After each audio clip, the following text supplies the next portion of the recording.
Okay, well, no problem. So let's work off kind of, I think you sent some type of outline earlier, so we'll just do a brief introduction. I guess I'll go first if we're starting with me, if you don't mind. Okay, yeah, so I'm a programmer for over 20 years. I was addicted to video games, obviously, virtual goods, early adopter. I was, addicted to World of Warcraft. I never thought I'd be in blockchain, even though I've been a programmer for so long. But I was really engaged about 721 when it first came out. I realized how important NFTs were going to be. I went down to explore 721, which is the final code review for ERC 721 in March of 2018. It became final that year in 2018 in June. And since then, I've been involved in the NFT space. I'm CEO and co-founder of Epik. And yeah, that's my story. And then why don't you introduce yourself, Twobado? Sure. My story isn't half as interesting as Victor's, but really short. I used to be a journalist in my past life for about 8 years. I've always been interested in this. I was exposed to crypto for the first time in 2013. So in a sense, my journey in the space can be looked at as a series of missed opportunities. Metacoven introduced crypto to me in 2013, and it completely flew over my head. I couldn't relate to any of it at all. But then I meandered through various professions later on. I was into corporate communications. I started to learn and write about financial technology, about supply chain finance. I dabbled in advertising, and then came back into crypto. It took me all of this meandering to understand what crypto is all about, why it's important to us, not just at an economic level, but also at a social and cultural level. So I've been in the crypto space since about 2017, but it really started to make sense to me during the pandemic, when all of us were sort of pushed inwards and sort of forced to reckon with what our place in the scheme of things is. For me, NFTs represent or sort of bring to life all of the abstract concepts of crypto, like financial independence or immutability. All of those suddenly come alive in various forms. You realize those things as you play a game, or when you're looking at art, when you're or when you're listening to music that's exclusively on the blockchain. And so that's why NFTs have become such an important part of what I do currently in the space and what I'm interested in. So that's the long. Oh, by the way, I am the steward of Metapurse, which is the largest NFT fund in the world. Yeah, perfect. I was just about to say that you didn't tell us about Metapurse. Okay, yeah. So I mean, this is interesting. I guess I'll kind of be like / host whatever, because we got the talking points here. But I would say for people that attend or listen to what we're talking about, it's really unique. I would say this is a really unique conversation because we have like you and I here, and you guys are obviously a huge fund, number one. And number two, you guys buy a lot of the retail. It's a little bit different because you guys originally, which is very smart, don't get me wrong, we're like buying NFTs for a long time, not just like investing in. When people think fund, they think like investing into companies, but you guys buy a lot of NFTs. So they're going to get a really interesting dynamic coming from you, and then they're going to get a really interesting dynamic coming from Epik because we're B2B. And there's no like B2B in NFTs, right? Everyone's doing their own like whatever marketplace or their own like, little project or whatever, and trying to build their own little communities, and we work with the communities. So we're going to get a really interesting dynamic. So I guess the next talking point here is like, given that you've been actually, and this is really good for you to answer this question, is given the current situation in the NFT market, what are the potentials and risks that you can see happening right now? Interesting. It's always a bit of a pitfall to look at any space in terms of risk, especially a blue ocean area like the NFT space, right? Because if you start to consider risk, then there's risk all around, practically speaking. There's 100, different ideas, interesting ideas, all popping up, from collectibles to art to alternative blockchains, alternative marketplaces cropping up. You have no idea which one of them might make it. A large chunk of them might not. So if you look at it in terms of risk, then you become extremely cloistered in your approach. At the same time, the instinct of most people in the space who are, sort of dispensing funds or resources here is to diversify, make it as broad as possible. Put a little bit of money in everything because you don't know anything. Even that would be foolhardy because while in one sense maximalism is lazy, over diversification is also lazy. You might at the end of the day sort of make up in terms of what's happening, but that's really not the idea. And this is where the crux of the NFT space itself comes into being, right? Because it forces you to sort of step out of your comfort zone and actually engage with the culture. That's when you know where you want to spend time with. So it all boils down to the kind of people that you want to spend time with, the kind of people that you want to hang out with, and that's where you end up, investing. That's where you end up, buying NFTs from or for.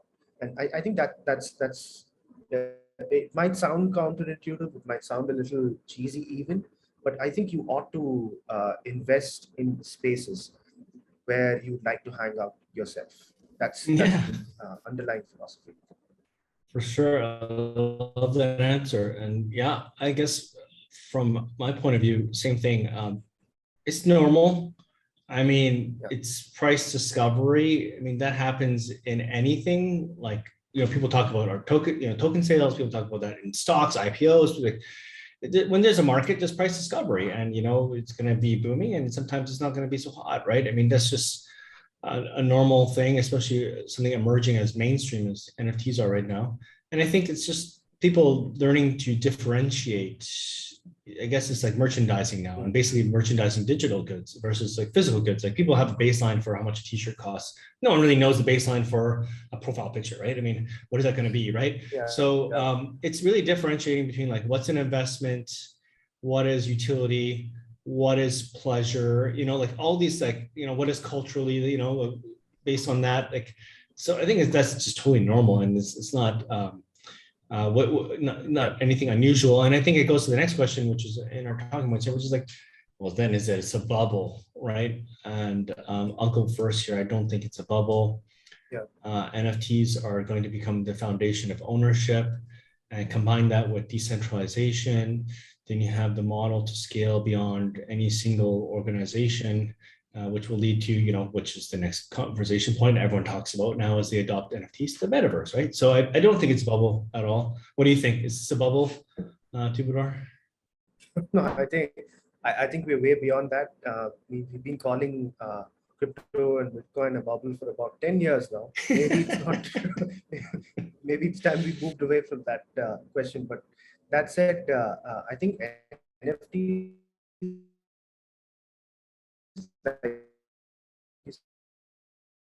are going to that carries the whole idea of crypto forward. So because they've become part of public conversation now, and anybody that thinks of crypto now thinks NFT, and anybody that knows NFT actually knows crypto. So they've become the new vehicle, and all of the other inflection points in the crypto space, Bitcoin, altcoins, the ICO boom, DeFi, and all of that are now effectively under the hood. So a person that's coming to the space and new doesn't have to worry about learning everything from scratch, like trying to understand what a blockchain is, what a Bitcoin is. He can dive right into a game, or he can dive right into any aspect of culture that he most identifies with, and he's into crypto. So I think because of that reason, it's not a bubble, definitely. Now I have a sort of a related question for you. I think it ties into both the bubble question as well as the previous one. The space is evolving so quickly, right? It phases out so quickly, and you are a B2B player in a rapidly evolving, almost amoebic space. So how do you figure out what that underlying tech structure is, or a tech stack is, that you can offer, which is, so elastic, so scalable, and also makes sense irrespective of what new idea someone brings in? Great question. Now, what makes Epik successful, I think, is that we originally started as B2B SaaS to solve complex workflow, which is licensing, which is the core part of NFTs. But what we realized is just the collaboration aspect is really what we're solving. And by being fluid like that, as companies emerge and become dominant or there are new players, this kind of flexibility and working with small companies, big companies, and a big focus of us is mainstream companies, how we bring mainstream companies into crypto. And we're the only ones so far to do an NFT deal and put it into production, a NFT with a AAA game studio. So that's just an example, and our users shot up, into into hundreds of thousands instantly, and that's the scale that we're talking about. But to go back to answer your question about how are we going to scale with that, it's really the strength of our network because it's such complex workflow and collaboration. Every new member that joins, and new members join every day, we have hundreds of companies that are clients, are additive to the network. So what that means is it's a two-sided marketplace. So basically, if you're a game company, you fall into the distribution bucket, or your marketplace, or your AR app, things like that, then you fall into distribution. If you're an IP owner, you are content to put on the shelves, so to speak. So every new person adds value to the entire network, which adds the accelerated growth, which adds to our network effect, and most basically our moat, so to speak. So, but yeah, very good question. I mean, I know. So so for those listening, I've talked to Twobado a lot. He's like very smart, and he had the best questions about B2B compared to a lot of people that I've talked to in this space, because they're super active. Yeah, so thanks for asking that. I guess the next question we had in these talking points is like, which I think this is really cool that we're answering this question because we're both in Asia. So how is the NFT market in Asia? How would you describe that? Interesting, because I think it's very active in pockets, but I think it's largely almost non-existent. But maybe a different way to put it would be it's extremely untapped. There's so much potential, and we haven't looked at it yet, and we haven't figured out a way to integrate that market into the mainstream space because there's so much talent, so much creativity there, and it's completely untapped. It's all very Western focused so far, which is a bit of a pity because the whole idea of NFTs is that it offers spaces to underrepresented subcultures, which otherwise will not have any way of expecting. Take my example itself, for instance. I mean, a couple of brown boys from the south of India. There's no way, it doesn't make sense for us to even be having this conversation unless I went to an Ivy League school or I was born in Harvard, Stanford, in my mouth. Yeah, exactly. And that's the beauty of the space, right? The fact that it's the new street, as Metacode would put it. It's the where anybody has an opportunity to instantly place himself on a global stage and be part of a global marketplace.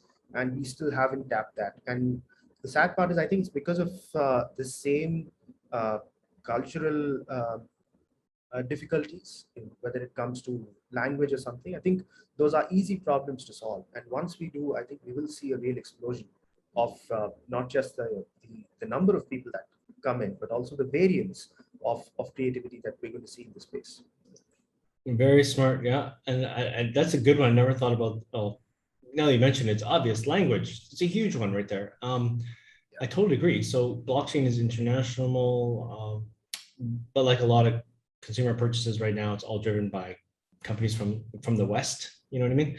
But the same thing can be said about Asia. I think, like you said, it's finding its path because I mean, when you look at merchandising, same thing. Like Asia has this market or competes at the level of I guess you want to say like not really on quality, but like pricing, is a lot of the ways that Asian countries compete on, international goods, right? Is pricing strategies. Yeah. So that poses a new question for the Asian markets. And then how are they going to take advantage of what's going to happen? But like you said, they have a huge advantage when it comes to culture, which is really what NFTs are about now. And they have hugely populous countries compared to the West. There's way more people, right? Indonesia, India, like these are insanely populous places. And as long as they can figure out and appeal to the culture, then now all of a sudden the Western idea of quality, where does that come in anymore? Because it's just digital, right? And then they're buying things that are culturally appropriate for their local demographics. So I think it's really about, like you said, them finding their path on this, but the potential is so untapped, right? I mean, it's going to be amazing. And then, okay, so being, you guys are NFT experts. The next question here is kind of like, why are NFT people, enthusiasts. yeah, NFT experts, experts and enthusiasts, but why are people confused about NFTs still? Yeah, what do you think? Why are many people still confused about NFTs?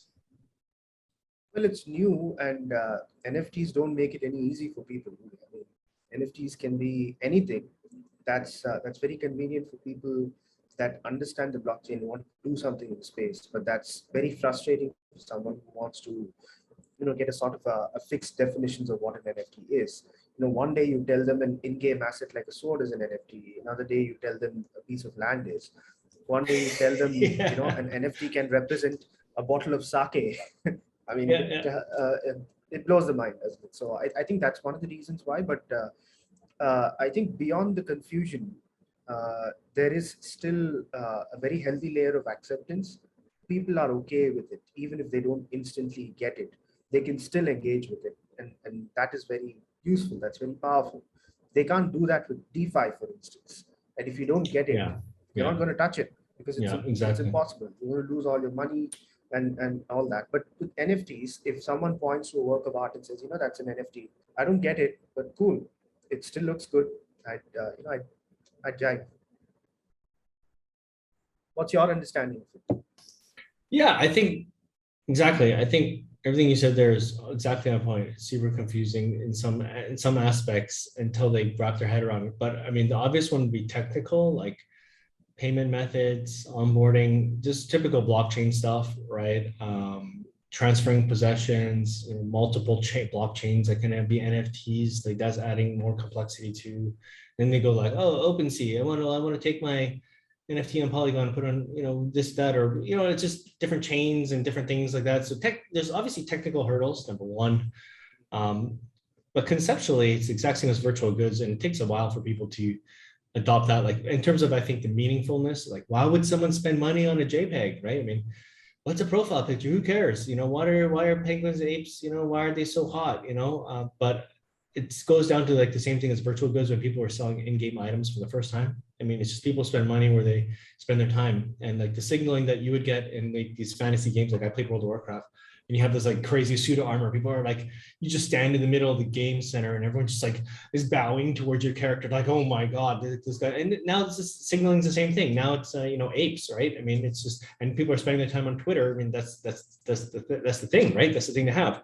So and that's what Epik started was, same thing. Our mission was to focus on digital merchandise, reflects your status, class, identity, membership, nothing more in line with that than all the avatar stuff right now. But I think what does have NFTs have, which is, I agree with you, the thing that will make it the biggest adoption for a blockchain is that everybody can buy something and they can relate to that. And that goes back to your point about DeFi.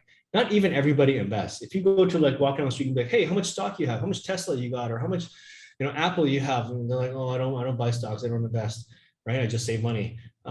But everybody buys stuff, and slowly, when they start buying more and more, and more things become digital, and that becomes the place to own things. I mean, that's why I really feel strongly about it being NFTs are going to be, even though they're confusing still to the regular Joe, they'll be the first thing that they understand compared to protocols, compared to DeFi, compared to all this stuff, for sure. So I Absolutely. guess, yeah, go ahead. Yeah, I want to ask you another question too. Actually, one is again, this is basically the first question that we were asked about the market and where it's headed, that kind of a thing. There's a whole bunch of ideas. There are maybe some segments that you see sort of really taking steps forward right now in the NFT space. New virtual worlds coming up. Gaming is really picking up, and fashion is one, and obviously the idea of identity and collectibles and stuff. Which of these are you most excited about? I'm not going to ask you, which of these is going to be the next frontier. Not that. Which of these are you personally most excited about? To be honest, I was really, really excited about all this profile picture blow up, because crypto Twitter has obviously become the main hangout of people on blockchain. And when you first start now seeing everybody spending a lot of money, and not just crypto people, but regular people like Steph Curry buying, like regular people now are buying, avatars, they call them profile pictures for Twitter. That's just a clear demonstration of people are willing to invest and spend money to have digital items in a place where they're spending their time. And these celebrities or whoever it is, these mainstream people spend their time in Twitter. And now they're seeing more and more cartoon profiles. And now it's like, now they can assume this persona that's not them, and it's not a picture of my face still has my Twitter. But I mean, other people, that's not their identity anymore. They want their identity to be, Justin's son, who's an investor in our project. Actually, is like, he's got the laser eye rock, or now he's got a Tron CryptoPunk. So all these people are, adopting this persona, and this to me is the real mainstream, like light switch. So I mean, obviously, it's going to metaverses, and those things take time, but people are on Twitter right now. Soon it's going to be not just Twitter; it's going to be Facebook. Soon it's going to be Instagram. People are going to slowly start playing. Why does this guy have a rock on his Instagram? Like right now, like why does the guy have this brown rock on his Instagram? Well, that picture's worth $3 million. What? That picture's worth $3 million. How does this happen, right? So I think this is the turning point, really. What about you? What got you really excited so far? Oh no, I'm excited about all of these, but yeah, I can relate to the identity project because I've been working with some very interesting people in the AI space and the AR space, which I think have massive and very, very cool implications when it comes to these identity collectibles, these avatar projects. So that's what I'm excited about. I'm also super excited about virtual worlds cropping up because we do need alternatives to what we've seen so far. That's one. The other is it also gives us some space to build out interesting worlds and those subcultures I was mentioning. So personally, Metapurse is excited about that part. Yeah, Absolutely, I love that perspective. If I keep talking, I'm going to say all of the above. So I'll stop there. No, that's great, and people listening can get that perspective. So I was going like the mainstream avenue, like what the adoption angle, and you're going more like the leading, because you're on the edge of it all the time, which is amazing. So the leading edge and like bleeding edge and like what is next and what's the new frontier. So I mean, people are getting a good cross section. That was a really good question. How much time do we have? Is it half hour or is it an hour? Yeah, it's about half hour. Okay. We would like to ask one more questions to you. Would you like to share any plans to the audience about the company project's plans in next quarter or next year? I'll let you go first. Okay. Oh, you want me to go first? Okay, yeah. I mean, yeah, please. For Epik, Epik is pretty much here to stay. I mean, we're doing NFTs before they were cool in 2018. It was actually, we were begging people for money back then. Much like, the OpenSea guys, I met them at that conference. Like everyone was like, NFTs were not cool. So, NFT, but now NFTs are here to stay and everyone's starting to realize that. And we're here to stay as well. And we'll be doing it long after. And the next step is obviously the Metaverse. And we've been working on that even since last year. I started building out a Metaverse. Now, what that means is like, I'm not building out a Metaverse to be with everybody. I'm not going up against Amazon. I'm not going up with Epik Games. There's already way better people that we're friends with, like Sandbox and all these guys. We're not building that kind of, but what we're building is, think of it like we work with them. So we build an Epikverse inside of their metaverse. We work with them. And what we do is by doing that, we interconnect the metaverses. So we add a layer of interconnectivity between it. What does that mean? Well, now we can have shared experiences. Now, does that mean everybody wants to always have shared experiences? No.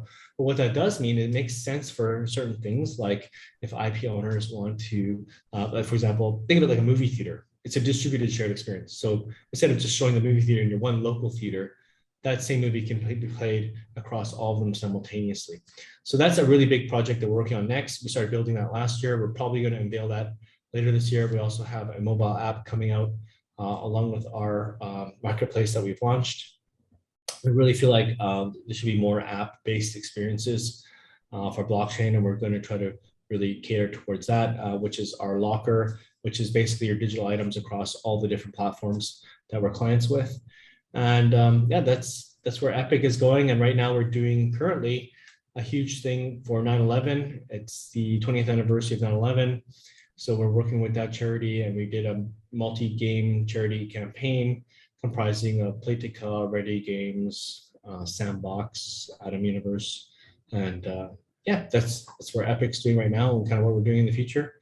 What about you, Twobado? Oh, what are you guys working on? That sounds awesome. I mean, are you actually building a theater kind of thing, or is it just one of the utilities that you were thinking of? Yeah, we haven't revealed it yet. Everyone knows it's on our roadmap, but it's actually been built. It's already built already. We're just going to announce it probably after 9/11 here. So we're going to yeah, do a big announcement and launch it. It's not it's conceptual still, but yeah, and then basically we're installing it. Think of it like that into different metaverses over the next quarter and beginning of next year. So hopefully we're in 3 or 4 places by this time next year. There'll be an Epikverse inside of other metaverses. Nice. Yeah.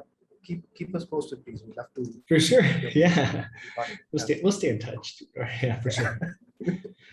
Okay. What about you guys? Yeah. Us, well, we were like it was saying, we were in the NFT space since before we were cool. So now that's changed a bit. What we have lined up for us is we're very excited about a physical event we're putting together called Dreamverse in New York on the 4th of November. Now, the reason we're doing this is because we believe NFTs ought to be experienced and not just acquired. And we've always been pushing forward to sort of create productions basically, which enhance the experience of NFTs rather than focus on just acquiring them, locking them up somewhere. So Dreamverse New York Terminal 5 on the 4th of November. It's a 2-part event. The first part is basically the Dreamverse Gallery. We didn't curate it ourselves. I mean, I felt a little disingenuous trying to do that. So what we did is to reach out to 10 of the OG crypto artists that we fell in love with the last couple of years. Artists like Josie Bellini, Sparrow, A Lot of Money, Nice. Snowflow from the Nice. From Art Blocks, Metageist, and a bunch of others. And we asked them to pick 10 of their favorite artists. And so we have about 100 artists, over 150 artists that we displayed in the gallery. So it effectively becomes the largest single cross-section of crypto art in one place in a physical space. So this includes VR art, AR, and across formats. So that's part Super one. cool. Super cool. And later on in the evening, it's going to be an EDM party headlined by Alesso and opened most likely by RAC and Bank. So wow, it's just to establish that NFTs beyond being vehicles of economics or tokenomics or whatever. They're supposed to be fun, and they can be fun only when you sort of drop them in the real world. So Dreamverse is what happens when NFTs make landfall.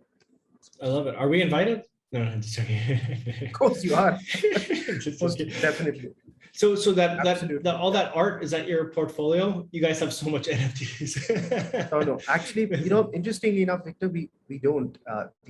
The number of NFTs that we own is not very significant. It's just that we whether it comes to NFTs or investing in enterprises, we tend to cherish the few that we have and to focus a lot of attention and time on those. So it seems like we have a lot. So in a sense, so the number of NFTs is small, but they are all to us culturally very significant. So this Dreamverse does not include our portfolio as such. It's just up to the artists what they want to bring to the space. And it's not a marketplace in that sense, not for sale, but it's a place where you can experience all of those artists in one place. That's all. It's super cool. Super cool. I love it. Amazing. Thanks, man. I'm glad you like the idea. You are definitely invited. So is everybody who's potentially listening to this. We'll publish more details soon. Tickets will be made available via Yellow Heart who are one of our sponsors and ticketing partners. We've got, Flow, we've got Animoca Brands and Metacast also as our sponsors. So, and we're, nice. we're also working with Time, the Time Group. They are part of the event as well. In what capacity is something they will reveal a little later on. So it's practically the biggest NFT party on the planet, and it's going to happen this November. I love it. Amazing, amazing, amazing. Super cool, man. Super cool. Yeah. Love to learn more about that. Yeah. Bye. Bye. Thank you.